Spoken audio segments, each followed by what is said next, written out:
Bueno, ahí va, a ver si me queda alguno a admitir. Recuerden de cerrar los micrófonos, salvo que alguno quiera hacer una pregunta, podría aprovechar ahora. Pero si no cierran los micrófonos, así no nos acoplamos ni demás.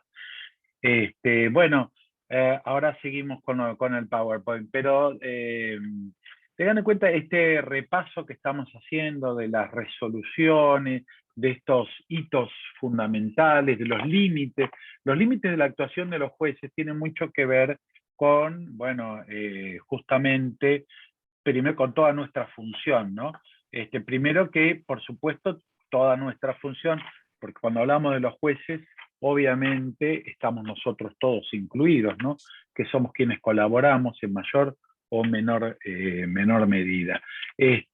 Pero lo fundamental en todo esto es que primero entender los límites. ¿Por qué? Porque eh, hay un espacio hay una competencia que se da tanto en la primera como en la segunda instancia.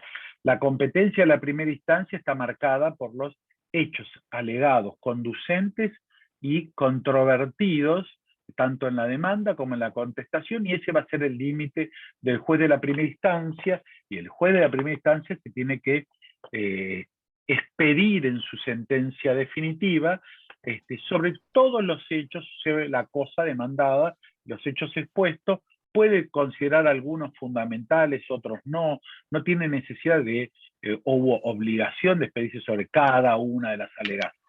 Pero si sobre la cosa, por favor, el micrófono, ¿no? Apáguenme los micrófonos, salvo que me quieran hacer una pregunta, porque se acopla, recuerden.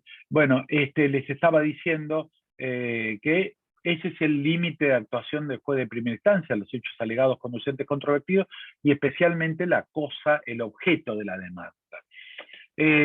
Ahora cuando nosotros llegamos a la segunda instancia, porque la segunda instancia también, por supuesto, se queda con muchas de las reglas de la primera, y se le aplican determinadas reglas específicas que marca el código para la segunda instancia. Porque no se olviden, primero, que es un tribunal colegiado, después que tiene una competencia más limitada que la primera instancia. A eso quiero llegar, ¿no? Por eso les voy explicando que esta introducción tiene que ver con esto. Primero, con un repaso de todo lo que están viendo, que siempre viene bien. No menosprecien los repasos. Los repasos son bárbaros, son geniales, porque nos obligan, aunque sea a escuchar, y de todo lo que escuchamos algo queda, mucho, poco, algo queda. Y además quiero llegar a esto, quiero llegar a que, cuidado, ¿cuál es el límite, la extensión de la actuación de los magistrados de la segunda instancia? Bueno, los agravios, en definitiva, los agravios. Y además los agravios deben ser expresados de determinada forma, deben ser una crítica concreta y razonada. Una de las tareas más importantes de los abogados es la demanda, la contestación de la demanda, los alegatos y las expresiones de agravios o memoriales, como les quieran llamar. Son la verdadera tarea del abogado, ¿no? Nosotros, cuando aspiramos, los que aspiramos siempre ser abogados, algunos habrán aspirado a eso, otros no, otros trabajan en el Poder Judicial, pero al trabajar en el Poder Judicial, ya sea aspiracionalmente o por un deber, por trabajar, o sea, tienen que hacerlo siempre como merece nuestro trabajo, ¿no? Hacerlo bien o lo mejor que podemos hacerlo, todo nuestro esfuerzo tiene que estar encaminado a hacerlo lo mejor posible, además de ser una tarea donde mucha gente pone mucha expectativa, ¿no? Quizás a usted puede no parecerles importante que, no sé, que una familia se haya quedado sin poder viajar y no le devuelven la plata. Pero para esa familia eso era fundamental. Y quiere de vuelta su plata, quiere volver a poder viajar, ¿no? Si no le devolvieron el dinero, o si no le pagaron el seguro y chocó el auto. Bueno, hay muchas cosas, no todos son grandes conflictos societarios, quiebras, concursos.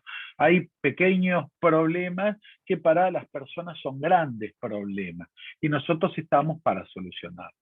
Por eso es que hay un límite en la competencia de los jueces para respetar el debido proceso, para respetar bueno, respetar, en definitiva, nosotros estamos, en general son controversias, obviamente, donde no siempre está comprometido el orden público, muchas veces está comprometido los intereses privados, y al estar comprometido el orden público, damos intervención a la señora fiscal, al señor, bueno, en nuestro juego está la fiscal de primera instancia, no sé si en otros está el fiscal, bueno,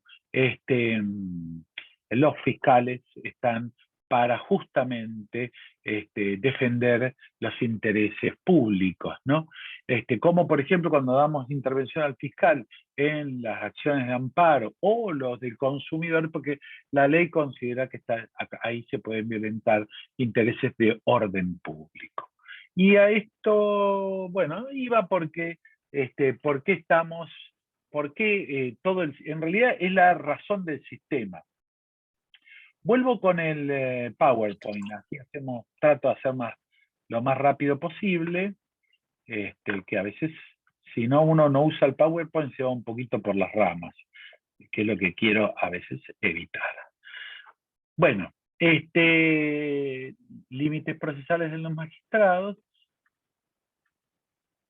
Bueno, los agravios. Acá los agravios.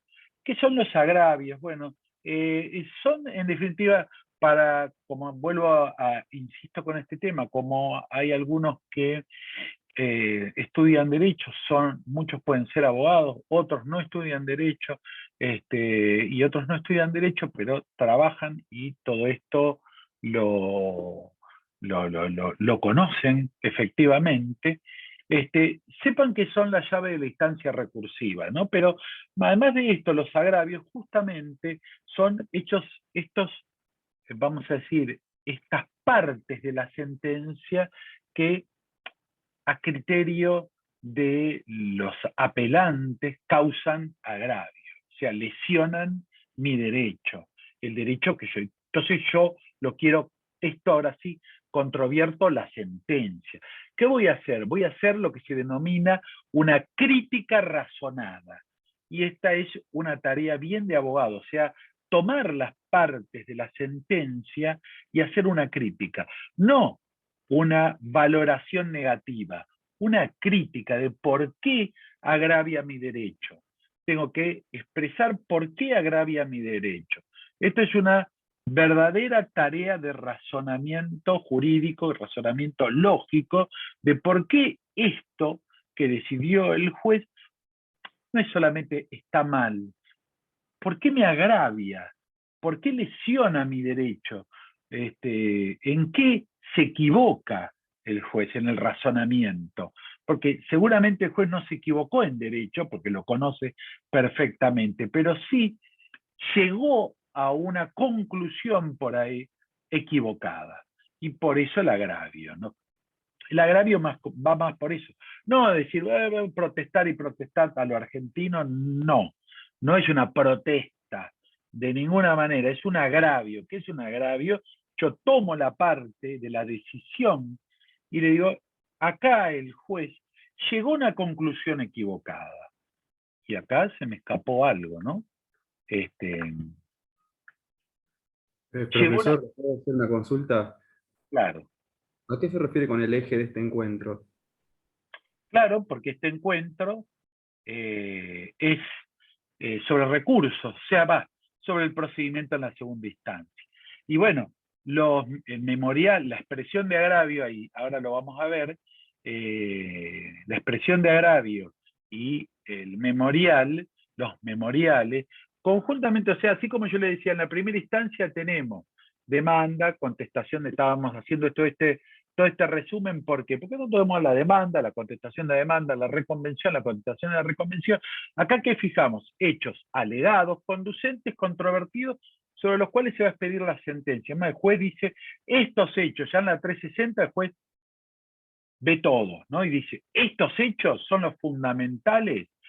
Sobre estos hechos se va a producir la prueba y por lo tanto esta prueba va a ser la analizada en la sentencia para justamente llegar a la conclusión que si tiene derecho el actor o no tiene derecho el actor, o si tiene derecho el reconviniente o no. Entonces, ¿cuáles van a ser los límites de la sentencia de primera instancia? Esto, ¿no? La pretensión. Si lo decimos de manera coloquial, la pretensión. ¿Cuáles son los límites de la segunda instancia, a la que vamos a arribar ahora? Como la segunda instancia es mucho más corta, en definitiva, mucho teórico, ¿no? Desde lo teórico, es corto, en el sentido que no son muchos artículos los que analizamos, porque en realidad, cuando llegué a la segunda instancia, tuve todo el trámite de la primera, ¿no? Más allá de que es la llave de la extraordinaria. Salvo que utilicen el per saltum, cosa que en nuestro país se utilizó muy pocas veces. Por eso es el eje del encuentro, porque el encuentro es, en realidad no es el eje del encuentro, el eje del encuentro es el proceso, ¿no? Pero el proceso de segunda instancia, su eje son las expresiones de agravio y los memoriales, ¿no? Que es, en definitiva, los agravios que sufrieron por las sentencias de la primera instancia, ¿no? Y ahí, por eso es que tiene que ser una crítica razonada, porque de lo contrario, la segunda instancia puede considerar desierto el recurso. Es decir, que no hay agravio y está desierto el recurso, podría o desestimarlo como quieran hacerlo. Pero puede desestimarlo por no haber expresado agravios de manera correcta, o sea, como tienen que ser expresados, un agravio. Cuando ahora sí ingresamos a los recursos, que en definitiva son la llave de la instancia, la segunda instancia, ¿no? Los recursos, y hay uno que se denomina remedio procesal, y este primero que ven acá es un remedio procesal, ¿no? Porque lo soluciona la misma instancia. La revocatoria. La revocatoria lo encontramos en el artículo 238. Recuerden, primero una cosa, la primera reflexión cuando vemos la revocatoria, la revocatoria a veces causa como cierto enojo, ¿no? Y no debería ser así, porque nos podemos equivocar. Recuerden que siempre nos podemos equivocar y siempre está esa facultad de corregir los errores. Y por favor, no tomemos los caminos de la soberbia y agravemos los errores. Claro, porque ese es otro camino que a veces, como nos enoja, insistimos en nuestra posición. Quizás un buen abogado nos puede hacer notar que no tenemos razón y por lo tanto deberíamos ir por el camino de la revocatoria. Y deberíamos hacer lugar a las revocatorias. Cuando nos equivocamos, obviamente. O cuando nos exponen un punto de vista, ojo, que no siempre es un error, pero a veces nos muestra, por ejemplo, cuando se toma el proceso sumarísimo, perdón, ya no hay más sumario hace mucho tiempo, sumarísimo u ordinario, y las partes nos exponen los motivos por los cuales, pese a determinado fundamento normativo, deberíamos adoptarse otro camino. Y quizás tiene razón o no, habría que verlo. O cuando, por ejemplo, declaramos la inhabilidad de un título por el artículo 36 de la Ley de Defensa del Consumidor y nos muestran que nos equivocamos. Bueno, también deberíamos revocarlo. O nos equivocamos simplemente y también deberíamos revocarlo. Y hasta en alguna ocasión hemos pedido disculpas, ¿no?, por los errores, porque, por ejemplo, dejamos un escrito en bandeja, por lo que sea, ¿no? Bueno, ¿por qué no pedir también disculpas como corresponde a personas que se equivocan, ¿no? Así como se equivocan los abogados, también nos equivocamos nosotros. Y es bueno y saludable pedir disculpas y hacerle la vida no tan desgraciada a las personas, ¿no? Solucionarle los problemas. Bueno, pero vayamos a la revocatoria. Cuando las providencias, al remedio procesal de la revocatoria. Procede contra las, dice el artículo 238, procede contra las providencias simples, o sea, las del 160, causen o no gravamen irreparable. Claro, porque contra las sentencias interlocutorias y definitivas, no iría a las revocatorias, iría a la aclaratoria, pero a veces, bueno, si hay un error conceptual, podríamos, eh, algunas interlocutorias, si nosotros damos traslado y decidimos algo, sería como una interlocutoria, pero bueno, si nos equivocamos, la podemos dejar sin efecto, como si fuera el remedio procesal de la revocatoria y no una interlocutoria. Bueno, eso es otro tema aparte, ¿no? Recuerden una cosa, en estas revocatorias, lo que sí, la resolución que cae sobre estas son ejecutorias, ¿no?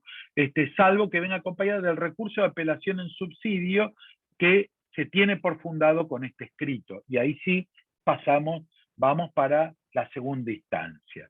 Por eso también es un remedio que puede convertirse en una apelación. Porque tiene, de por sí casi todo cuando reponen revocatoria, apelación en subsidio. Hay que ver si es apelable, obviamente, en el caso específico, y si es apelable, bueno, se tiene por fundado con el recurso de revocatoria. Después tenemos los recursos propiamente dichos. Ahora sí entramos bien en los recursos que van a llegar a la segunda instancia, ¿no? Por excelencia, el recurso por excelencia es el de apelación, ¿no? Que se encuentra en el artículo 242. Bueno, ahí está bien especificado. Que estos recursos proceden respecto de la sentencia definitiva. Vamos a dejar entrar a Paula, que está pidiendo entrar. Sentencias definitivas, las interlocutorias y las providencias simples que causen gravamen irreparable. Recuerden, acá les pongo ojo, recuerden la inapelabilidad por el monto en cuestión, ¿no? Que bueno, la Cámara lo va modificando. No sé hoy cuánto es el monto, pero ustedes seguro que lo saben mejor que yo. Recurso de apelación. Seguimos. Ahora, nosotros hasta acá vimos, bueno, son apelables estas. Ahora, forma y efectos de los recursos, ¿no? Porque nosotros tenemos, primero, dos maneras de conceder un recurso. La concesión del recurso, el recurso puede ser concedido libremente o en relación. Esto es muy importante, porque si nos equivocamos acá, pues un papelón.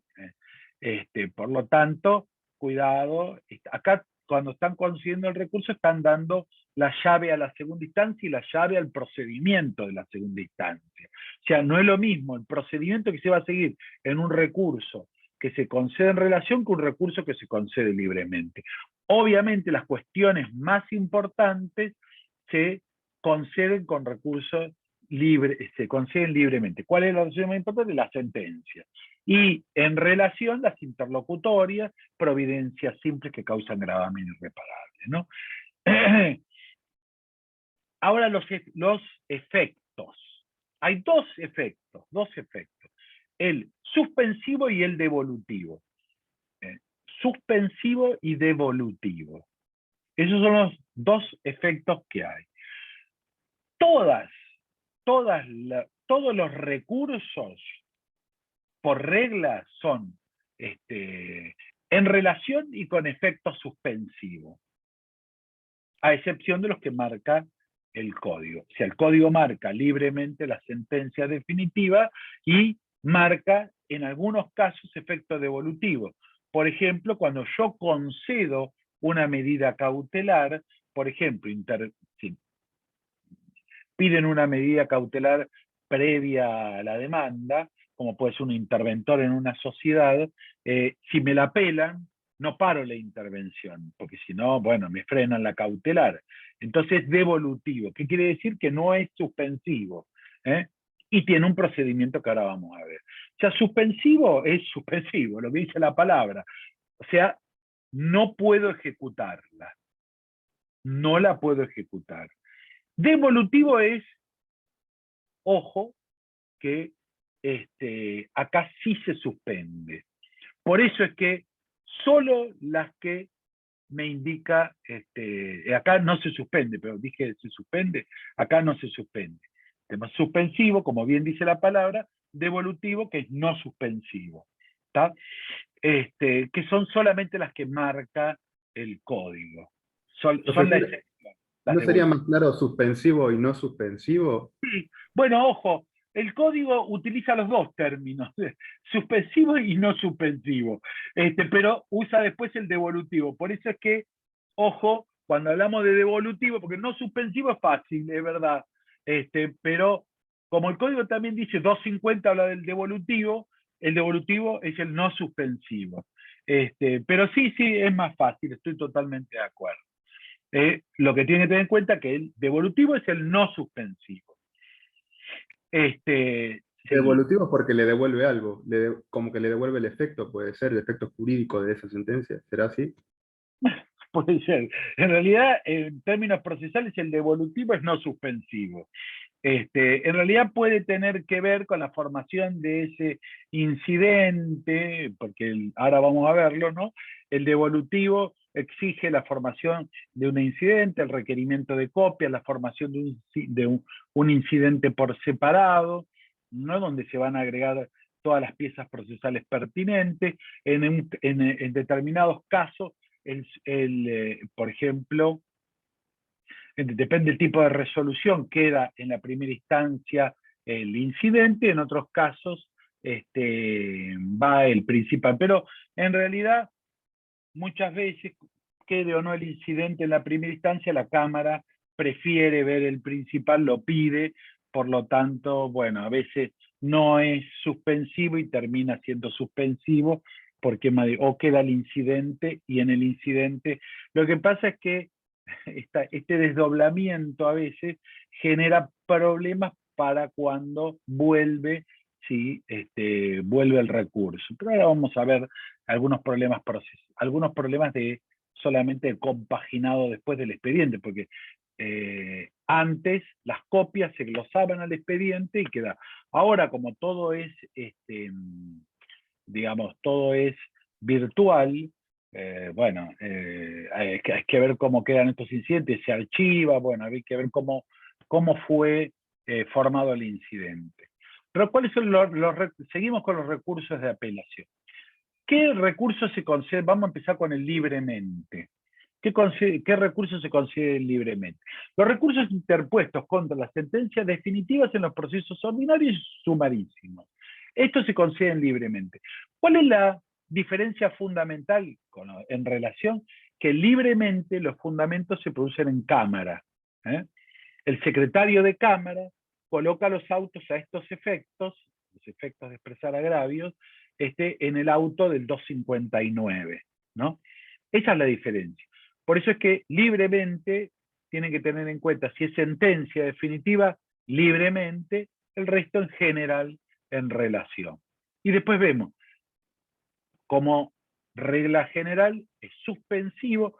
Los juzgados en general no aclaran qué efecto tiene, porque se supone suspensivo, solo se aclara cuando, bueno, hay que concederlo devolutivo. Y si no lo aclaramos, generalmente los abogados piden, aclare, por qué me tiene que intimar a acompañar las copias o a compaginar el incidente que marca el 250. En realidad, estos son despachos para nosotros muy simples, concédese, por ejemplo, en relación al recurso interpuesto, o concédese libremente el recurso interpuesto. En realidad son despachos sencillos, pero bueno, tienen sus complicaciones. Sigo. ¿Son apelables las sentencias en los ejecutivos? Ojo acá, ojo acá. Fíjense, tengan siempre a mano el código procesal, el que les guste, y ojo acá con el 554. Yo les diría, yo siempre en realidad cuando estoy en una clase, en lo que sea, bueno, si esta no fuera virtual, estaría pidiéndoles que traigan el código y demás, pero siempre tienen que tener el código para repasar todos estos artículos, ir viéndolos, porque siempre los tenemos que repasar. No son, siempre, fíjense que dice el 554. Cuidado con las sentencias que son tan comunes, estas sentencias, a veces uno automáticamente concede recursos. Sin embargo, el 554 dice, la sentencia de remate será apelable y 2 puntos. O sea, en estos casos nada más, ¿no? Que son en los previstos en el 554. ¿Te Primero, puedo hacer una preguntita antes de que nos vayamos más allá? Pues me quedó una duda. obvio. Eh, Nada, la otra vez uno de mis compañeros tenía una duda porque puso que le habían apelado una multa en un ordinario que no tenía sentencia. Ujú. Entonces, que se concede en relación Sí. el recurso y tenía la duda si era con efecto suspensivo o devolutivo. El código no dice nada de que tiene que ser, acuérdense de esto, si el código no marca ese efecto específico, es suspensivo. Es O sea, suspensivo. siempre, no, mira, en esto tienen que tener en cuenta una cosa, es más, no les tiene que generar dudas, es suspensivo. Ante la duda es porque es suspensivo. ¿Por qué? Ok, Porque vos vas y te fijas si específicamente este caso tiene un efecto asignado, el efecto no suspensivo asignado, y van a ver que no tiene asignado el efecto claro. devolutivo. Por lo tanto, si no lo tiene asignado, es Por regla suspensivo, general es por suspensivo. regla general. La regla Bien, general que establece el código es que sí son todos suspensivos, son en relación suspensivos y excepcionalmente devolutivos, ¿no? Por ejemplo, cuando apelo a las medidas cautelares. La multa, acá hay dos cosas, ¿no? Las train y la multa. Las astrain son discrecionales, nosotros en general, si son terceros, imponemos astrain, son discrecionales y después hay que ver, porque es para, vamos a decir, doblegar una conducta casi hostil de un tercero que no quiere cumplir o de una parte que no quiere cumplir.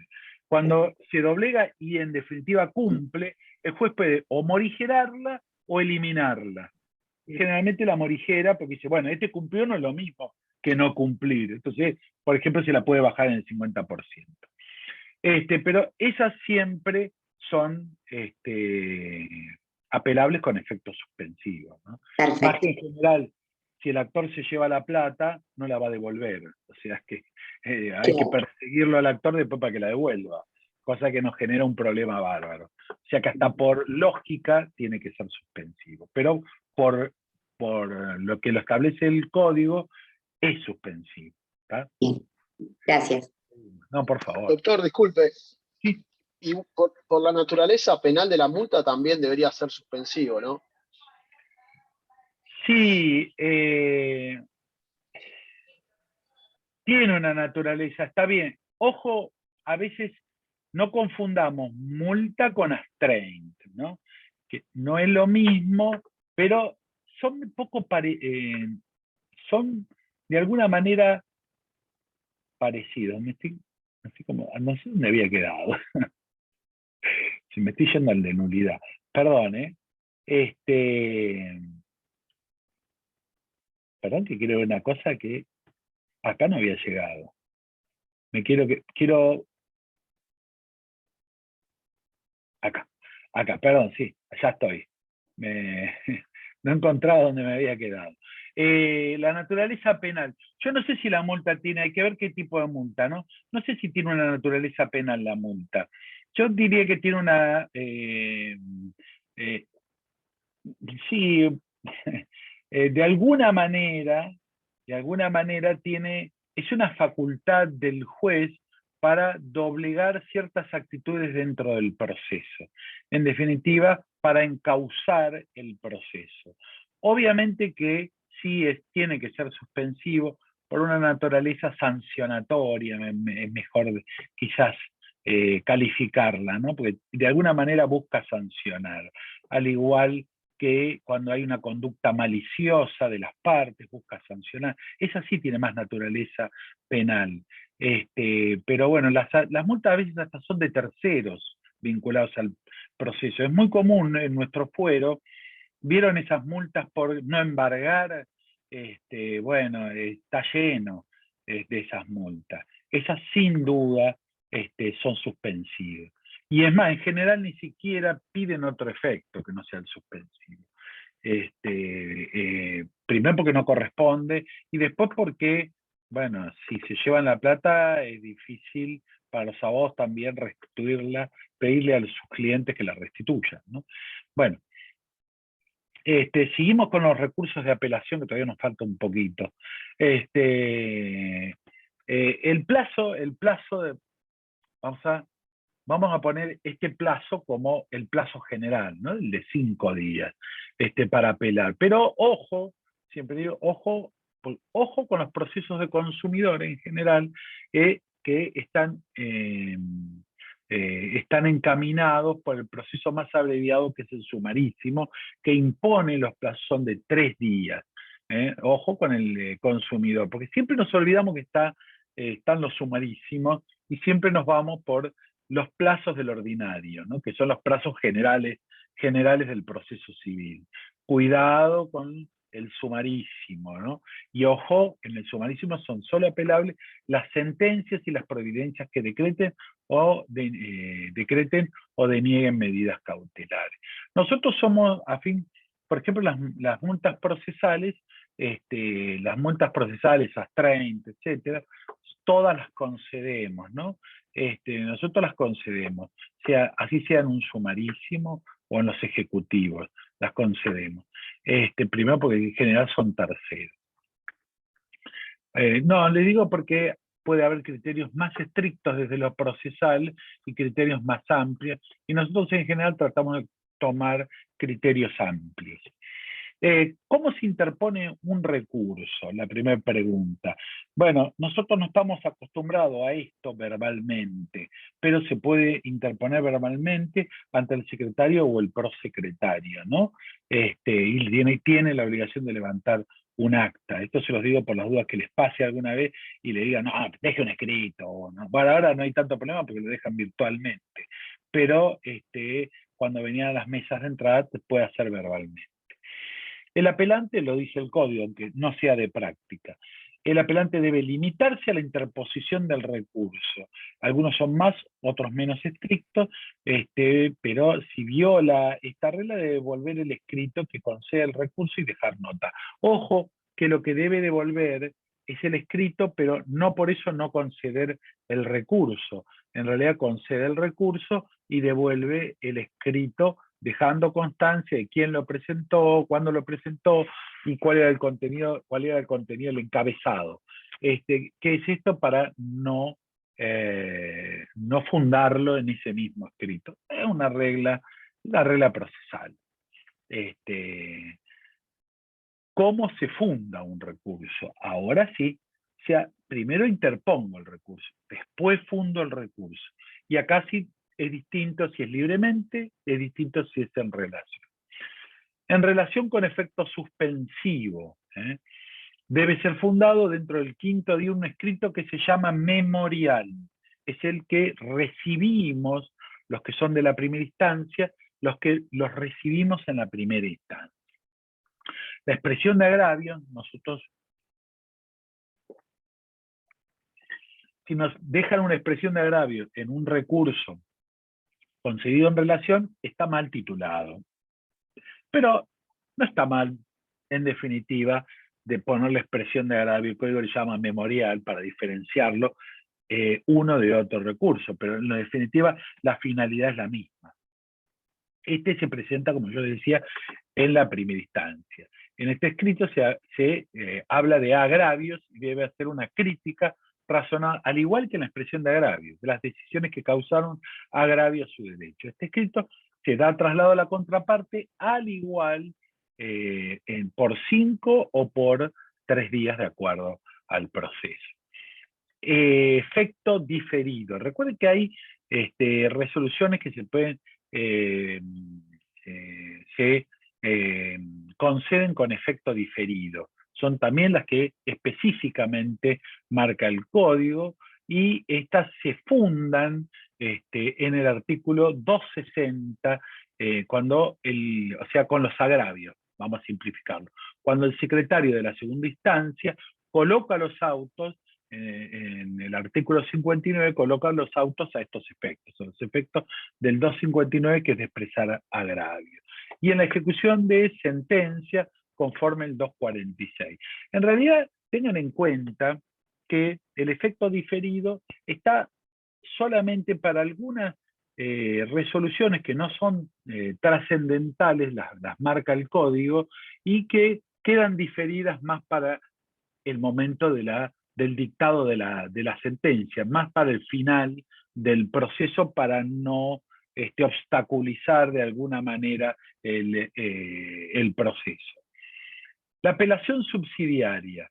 Recuerden esto, lo de la apelación subsidiaria, porque en general no, la apelación subsidiaria es en la revocatoria.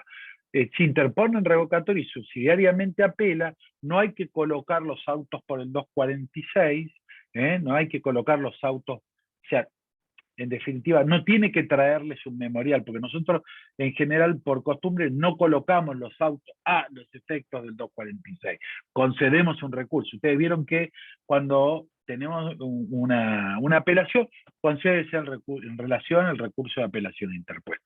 Ya no le decimos, se coloca los autos a los efectos del 246, se supone, tampoco lo tendríamos que decir, pues no, pero no es práctica hacerlo.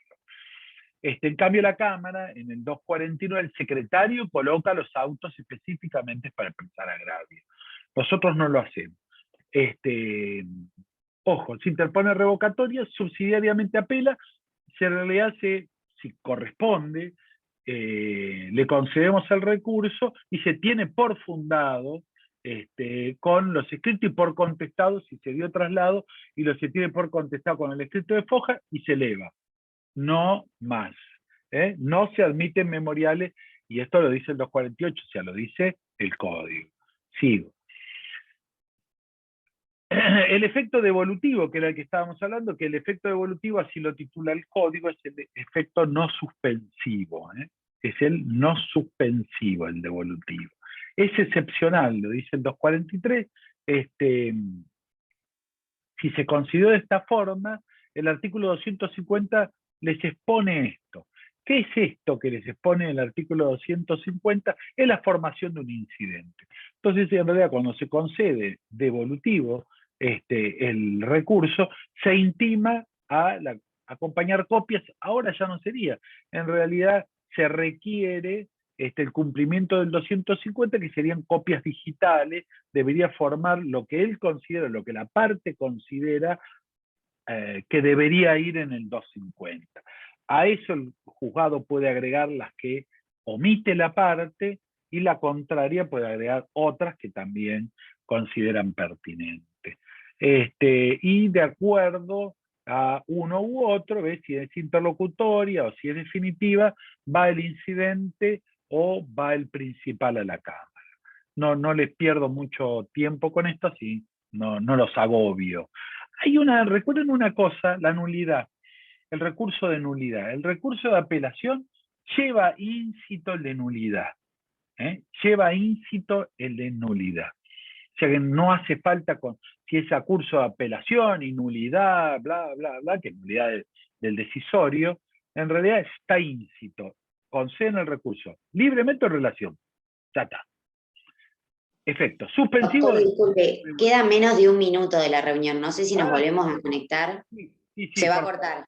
Se va a cortar. Gracias por avisarme. Bueno, la corto yo acá, con esto el recurso de nulidad. Ahora seguimos.